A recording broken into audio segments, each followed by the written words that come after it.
besieged Jerusalem. Came in, tore down walls, stole stuff out the church, vessels out of the church. And he brought those vessels and put them in the house of his God. Now, no, they didn't say our God now, Nebuchadnezzar's God. And also with that, they took certain children from Jerusalem. 4 of the children that they took was Daniel, Mishael, Hananiah, and Azariah. And these children were taken because they wanted to indoctrinate the Babylonian way into these children. That's why these children were taken. The king wanted them, and as he did that in verse 5 of chapter 1, the king himself appointed them a daily provision of food from the king's table. He gave them food from his table and wine. Now, these 4 boys that I mentioned, Daniel, now we know these other 3, their names had been changed, Babylonian names, which was going to be Shadrach, Meshach, and Abednego. Now, Daniel made up in his mind in verse 8 of chapter 1 that he was not going to defile himself with what the king wanted them to eat. He made up his mind. Now, God had given him favor with the eunuch, and he went to the eunuch and was telling them that he didn't want to do this. Now, the eunuch tells him, oh, Daniel, I got to do what the king said because you don't understand. You put me in a bad position. I could literally get my head chopped off for not doing what the king said. Then he told him in verse 12, Daniel tells him in verse 12, he said, just test us for 10 days and give us pulse to eat and water to drink. Well, what's pulse? I'll tell you what it is, peas and beans. Amen. That's what it is, peas and beans. Well, most of our kids now don't even want to eat. But that's what he told me. He said, just test us for 10 days. And he said, now, I'm going to go on and do it, and I'm going to test you for 10 days. And at verse 15, at the end of those 10 days, those 4 boys looked even better than the other kids that was eating the king's provision. Everybody follow me so far? They looked even better. And as for these 4 children in verse 17, God gave them knowledge and skill and all learning and wisdom. Now, at the end of those years, all those children were brought before King Nebuchadnezzar. And he communed with them, talked with them to see how they was and see what they had learned. You know how they do after these 3 years, seeing how they are. And then he found none like those 4 boys, which was Daniel, Meshach, Abednego. Found none like how smart they were in all manners of wisdom. And so he was so impressed with them that he found them to be 10 times better than all the magicians and astrologers that he had that was working for him. Now look how God rewarded them now. That's what I'm getting at, how God rewarded them. Now chapter 2. Nebuchadnezzar is bothered with dreams. Dreams so bad that his spirit troubled and he can't even sleep. That's in chapter 2, verse 1. He goes to his astrologer, have him call to him and tell him, hey, I need you to tell me what I dreamed about. Well, come on. He the one had the dream. He the one had the dream, but see, he couldn't remember. But he the one had the dream. But they supposed to be smart. So he tell me what I dreamed about. And they said, well, the king, now, we smart, but I don't know if we're going to be able to tell you what you dreamed about. And then he told them that if you don't tell me my dream and what it means, he said, I'm going to have you cut in pieces. And your house, I'm going to destroy your house if you can't tell me what I dreamed and what it meant. So quite naturally, they nervous. They get all upset. They don't know what to do. So this is a rare thing you asking us to do. We ain't never been met with nothing like this. So in verse 12, the king gets angry and furious and sends out a commandment to destroy all the wise men of Babylon. Now, that included Daniel and the 3 Hebrew boys. Now, word gets to Daniel in verse 15 of chapter 2. He said, well, now what the king come up with this for this? Why is he so hasty in making this decision, want to kill everybody? Then Daniel goes in to the king and said, if you would just give me time, just give me time. He said, then I'll tell you your interpretation, your dream and your interpretation. Verse 17, Daniel goes to his house, tells those 3 Hebrew boys. And in verse 18, what do? They pray. Read it, there it is. That they would desire mercies of the God of heaven concerning this secret, and that they should not perish with the rest of the wise men of Babylon. Then verse 19 of chapter 2. Then was the secret revealed unto Daniel in a night vision. And then what does Daniel do? He goes and praises God, blesses the name of the Lord, because only the Lord could have given him that dream and the interpretation. So he goes into a praise break. He takes time to praise God and to thank him for what he's done. Then he goes into the king. And he tells the king in verse 27, he said, a secret which the king has demanded cannot the wise men, the astrologers, the magicians, and the soothsayers, they can't tell you. He said, but in verse 28, look at that. Oh, but there is a God in heaven that revealeth secrets and maketh known to the king Nebuchadnezzar what shall be in the latter days. And what Daniel does is he tells him the dream and interprets it, tells him what it means. Now, we all caught up. Oh, I forgot one other thing. He told him that what the dream meant. The king fell upon his face in verse 46 and worshiped Daniel and commanded that they should offer gifts to him. And then he tells him in 47, he says, oh, it sure is truth that your God, notice he didn't say he is, that your God is a God of gods and a Lord of kings and a revealer of secrets, seeing that thou could reveal this secret. Then what does he do in verse 48? He makes Daniel a great man, gives him many good gifts, and makes him ruler over the whole province of Babylon. Then Daniel, don't forget about the three boys that came with him. Look what he does in verse 49. He requests of the king. He said, look at him. Will you do Shadrach, Meshach, and Abednego? Will you set them over the affairs of the province? In fact, in other words, give them a promotion. And that's what happened. Now, we're up to Daniel chapter 3. Now, our lesson don't start to verse 19, so let's figure out what's going on between verses 1 to 19. In verse 1, Nebuchadnezzar decides he's going to make an image of gold. Brother D, will you put that up for me? An image of gold. Oh, D ain't back there. Oh, okay. Well, I had an image of gold put up that I wanted y'all to see. But anyway, that's okay. Use your imagination. Nebuchadnezzar made this big statue that he done put up. Now, he decides, he calls all in his princes, the governors, captains, judges, everybody that's important, to come to the dedication of this golden image. All right? That's the king, Nebuchadnezzar. All right? They all gather together so they can stand before the king and they can look at the image that he done set up and dedicate the image. And then in verse 4, they even got a herald, which is an announcer, that cries aloud, oh, to you people, it is commanded. He's talking loud so everybody can hear him. It's commanded, oh people, nations, and languages, that at what time you hear the sound of the cornet, flute, harp, sackbut, psaltery, dulcimer, and all kinds of music, you fall down and worship the golden image that Nebuchadnezzar the king has set up. That's been announced.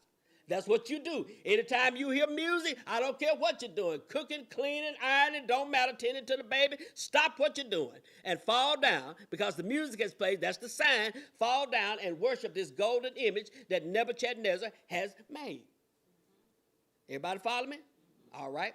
And then he tells me, he said, now, and whosoever don't fall down and worship that same hour, not later on, not tomorrow, but that same hour, going to be cast into the midst of a fiery furnace.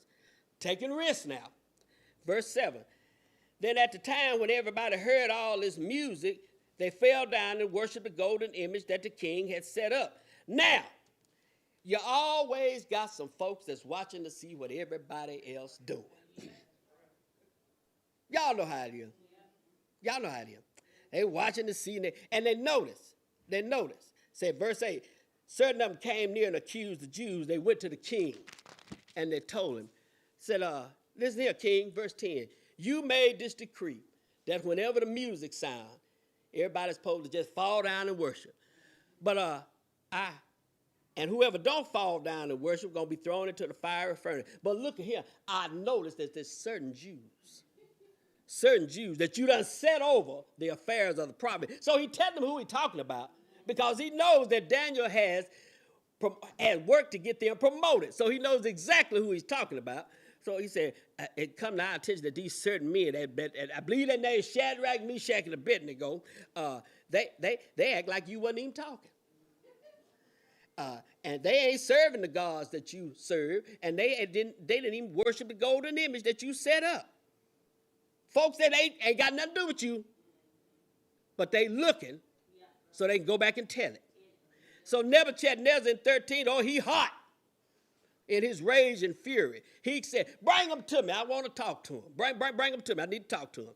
Then he goes back over it with him. He said, now is it true that y'all didn't serve my gods or worship the golden image that I set up? I told you that anytime you hear music, it don't matter what you're doing.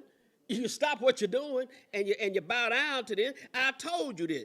And another thing that I don't think y'all understand it. You won't bow down to the God that I told you. There it is. Y'all see that golden image? You won't bow down to that. But I tell you what, who is that God that can deliver you out of my hand? See how bold Nebuchadnezzar is? He done got so bold, he tell him, I don't know who you think you're worshiping, but he can't beat me. He can't get you out of my hand. Once I decide you going to the fiery furnace, that God you got he ain't gonna deliver you out of my hand. So I don't know what you think you're doing, boys, but you're about to get yourself in trouble. So what do they tell him? They tell him, say, now, if it be so, verse 17, our God, y'all see that capital G? Our God, whom we serve, he's able to deliver us from the fiery furnace, and he will deliver us out of your hand, if it be so. Then he said, but if not, let it be known unto thee, O king, that we will not serve thy gods, nor worship the golden image which thou hast set up. Now, if that ain't a risk, I don't know what is. Because, see, they done committed treason. They done told the king what they ain't going to do. You don't do that.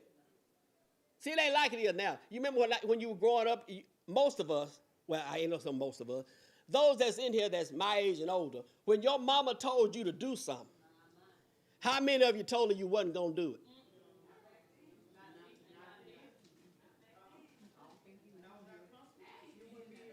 Oh, not back then, Keith? Not back then. Not without consequences. Not without consequences.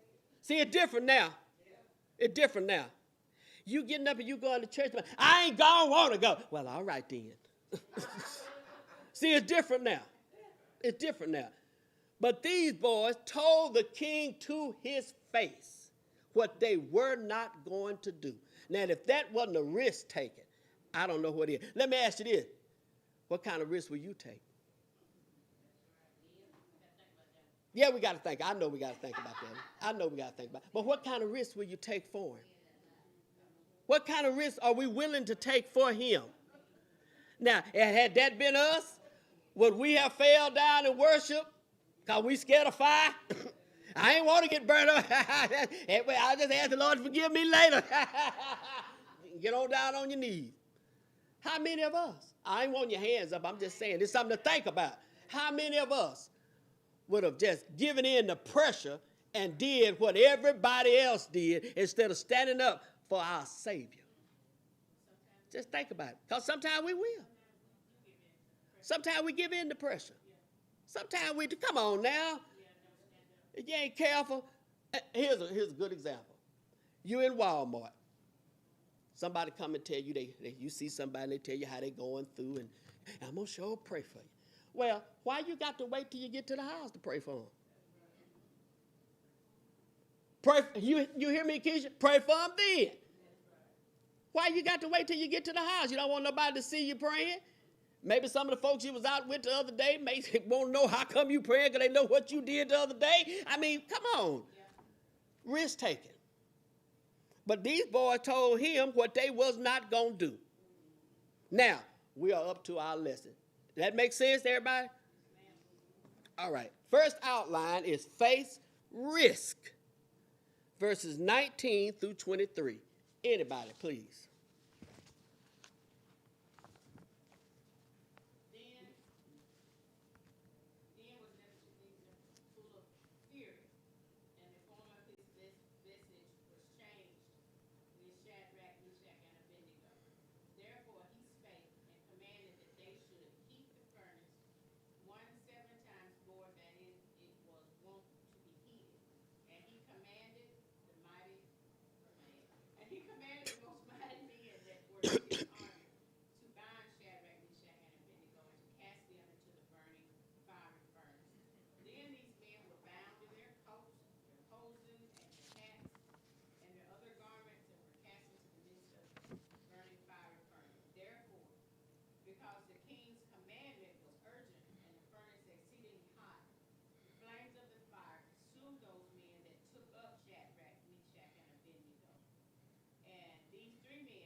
Amen. Now, first of all, we got to look at these three Hebrew boys. They had a spiritual maturity in them. They had their minds made up that there was nothing that was going to come that was going to separate them from the love of Christ, of their God. They had their minds made up because they stood firm and told the king, basically, I'm not going to bow down to your God because my God is the one I serve. So they had this spiritual maturity that they had learned in instruction. Because, you know, back then, they were taught, the children of Israel were taught, teach your children, teach your children, teach your generations. Now we don't do that. I don't know, we don't have many children here that can actually recite the 23rd Psalm. And that's a shame. I had to learn to do that when I was in church as a kid. You had to learn to be able to recite the 23rd Psalm. You had to be able to recite the model prayer. You had to be able to do that. And now we just let them do whatever they want to do. Don't teach them nothing about the Lord. That the Israelites were taught to do, we don't do that. And then we wonder what's wrong with them. Got to real bad want to know what's wrong with them, why they act the way they act, because you ain't put nothing in them. That's why they act the way they act. Now, in verse 19, now remember, Nebuchadnezzar, back in chapter 1, liked these boys. Oh, they smart. Yeah, they going to be good for indoctrination. We're going to get the Babylonian way in them. They going to be just fine. Boy, you ought to pick some good ones. He liked them. Now, in verse 19, because they stood up to him, he's full of fury. He rainbow hot, 38 hot. He's so mad his whole facial expression. You know how you get that mad, your whole facial expression change? Because my husband tell me that all the time. Watch your face, baby. Everybody know how you feel according to your face. Because I'll frown in a minute. And he tell me that all the time. So his whole facial expression doesn't change. No more of this. These gonna be my boys. Yeah, I'm gonna get them in the Babylonian way. All that has gone. Because not only have they defied him, they embarrassed him. This the king. You don't talk to the king like that. Not without having your head chopped off. But he done embarrassed them. So he's angry. And he commands that I tell you what, I'm going to do just what I said. I want that fiery furnace. I want it heated 7 times hotter. You got a fiery furnace up there for me? Thank you, Brother D. I want it heated 7 times hotter than it normally be. See, he got all the power the king do, he thinks. He thinks he does. So, what does he do? He get the mighty men that he got in his army. He go find some mighty men. I mean, the big strong ones. You know, the valiant, the muscles, ready, whatever. In case they want to run, they can catch them. Or in case they want to fight, they can fight them. He get the mighty men that he have, and he command them to bind up these 3 boys and cast them into the fiery furnace. So that means whatever they got on. They got their clothes on. Look at it. It said, bound them in their coats and their stockings, the socks they had on, their hats, and other garments. Bound them up now. That means, come on now. Come on now. Bound them up. Bound them up. And get ready to cast them into the fiery furnace. Now, the thing about it is, the king's commandment was so urgent and the furnace was so hot that the folks that was going to throw them in there, the fire killed them. Why it didn't kill the 3 Hebrew boys? It killed the folks that were finna throw them in there. Why didn't it kill the 3 Hebrew boys? The fire was hot enough. Who? Nebuchadnezzar's God or the 3 Hebrew boys' God? Oh, the 3 Hebrew boys' God. Okay, because I couldn't understand that. You kill the folks that's finna throw you in there, but the Hebrew boys stand there while they falling down dead. The Hebrew boys stand there. But the folks that's going to throw you in there dead. And then these 3 men fell down bound into the midst of the fiery furnace. Did y'all put that furnace up for me? That fiery furnace? Now, get that. Look at that. Look at that. Look at that. Fell down into the fiery furnace. Because he Nebuchadnezzar, he going to show them something. Don't forget, he going to show them something because they done defied him. Any questions on that part before we get to the second part? Did I miss anything? All right. The second outline is entitled Face Reward. Oh, so they took a risk in 19 through 23, but these last verses, they finna be rewarded. Is that what that, y'all think that's what that is? They finna be rewarded because of their stance that they took? All right. Well, let's read verses 24 through 28. Anybody, please.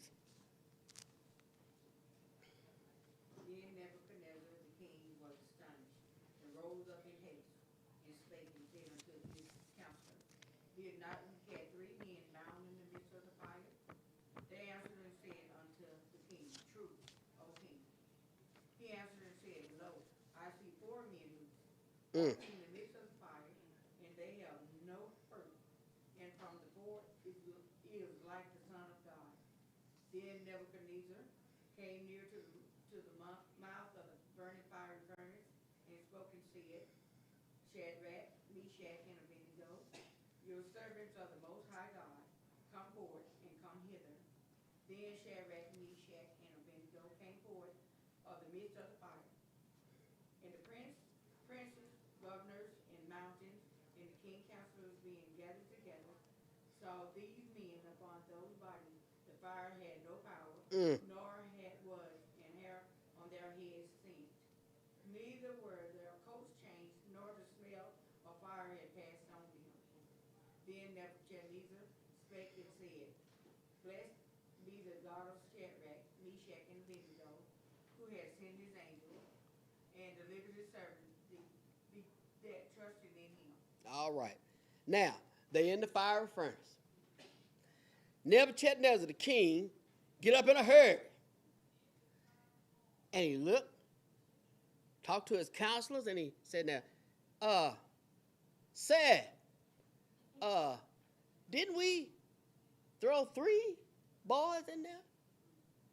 Wasn't it 3 of them that we thrown into the fire? And what the council said, yeah, true that. Yeah, it was 3 of them. Yeah, sure was. It's 3 of them. I see 4. I'm sorry, 4. I see 4. And not only do he see 4 men, they loose. Now remember, they went in bound up.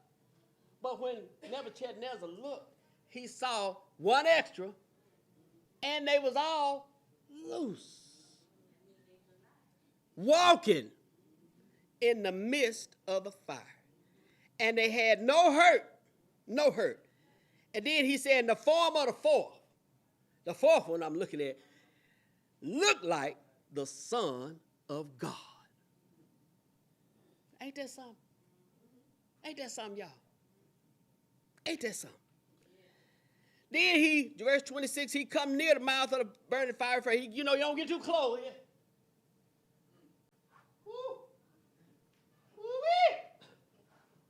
But he looking. He came near to the mouth of the fiery furnace, and then he spoke. He said, Shadrach, Meshach, Abednego, you servants of the Most High God. Come forth, come here. And then what did they do? Now, wait a minute. Fire 7 times hotter, done kill the folk that's supposed to throw them in initially. How they come out? Who? God. Oh, but God. But God. Nobody but God. That's right. And then in 27, all his staff, the princes, the eunuchs, everybody, the city officials, they all standing around looking, gathered together.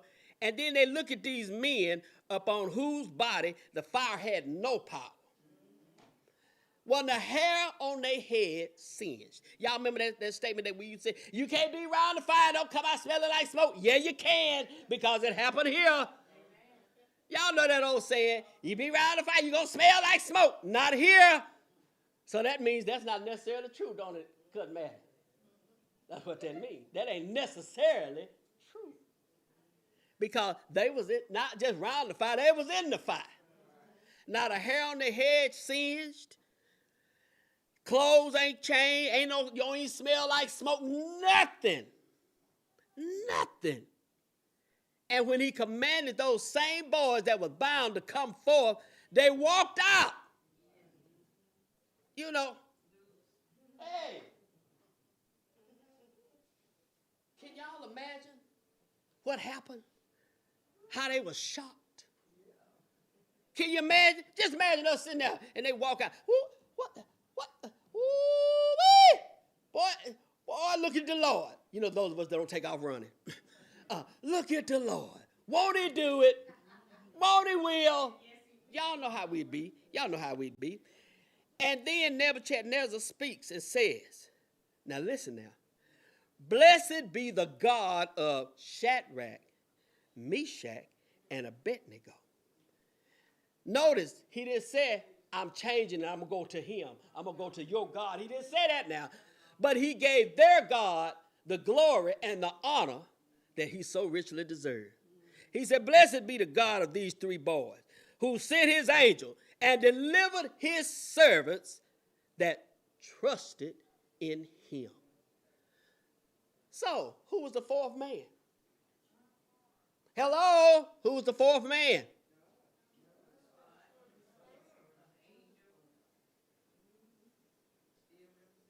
Still represent God. Jesus Christ, angel, still represent God.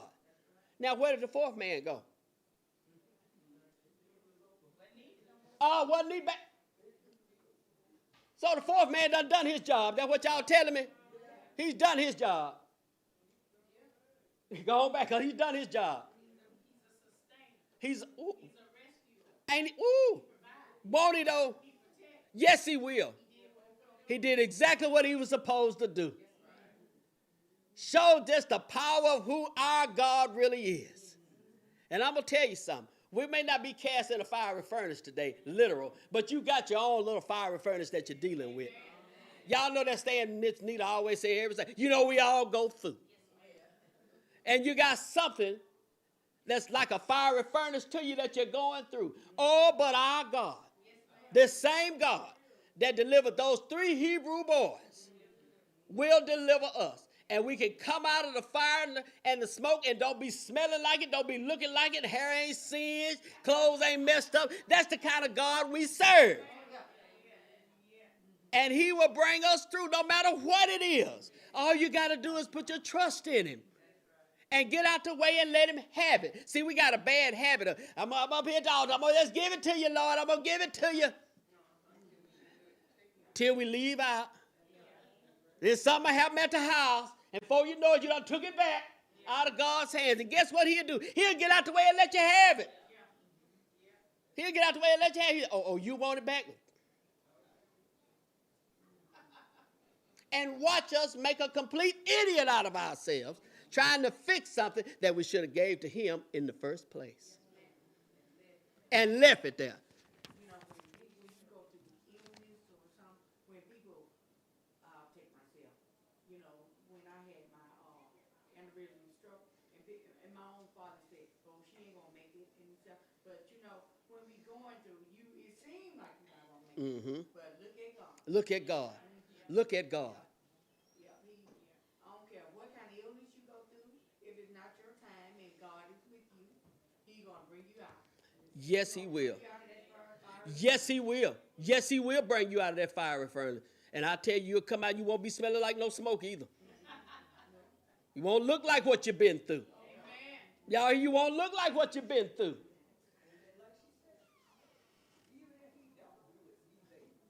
Y'all hear Kathy say, even if he don't, he's sure able.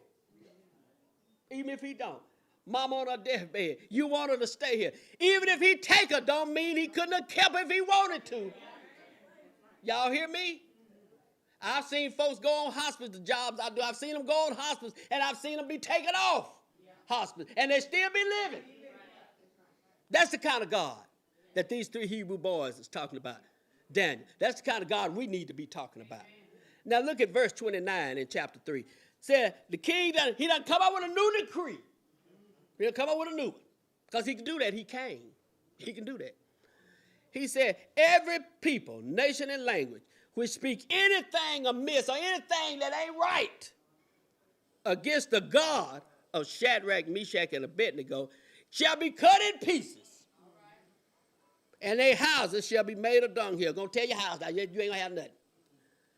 Because there is no other God that can deliver like this. That's what he's saying after this story. Ain't no other God that can deliver like this. That's what Nebuchadnezzar said. And then, what did he do in 30? Promoted them 3 boys in the province of Babylon. They got rewarded for the risk that they took. We'll get rewarded for the risk that we take.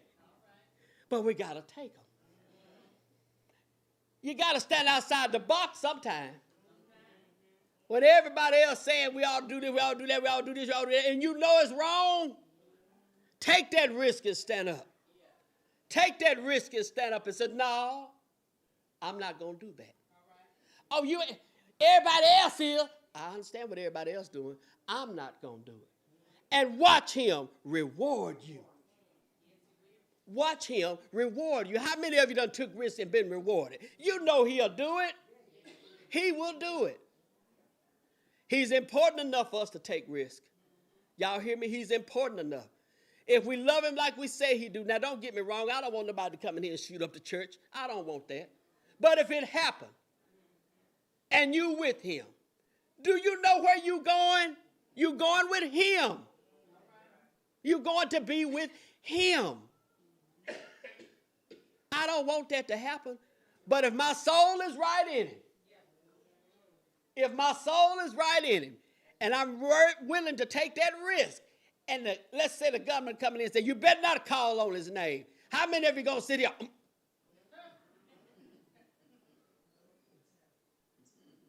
You don't know till it happens.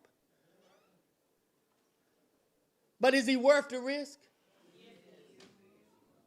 He risked all for us. He gave his son, his only begotten son, so we could be reconciled back to him after what happened in the Garden of Eden, because man had fallen. So he said, I want him to come back to me, so I got a plan. I'm going to send my only begotten son. And all they got to do is accept him and believe on him, and they can be reconciled back to me. Is he worth it? One more time. Is he worth it? Yes, he is. All right. God bless y'all.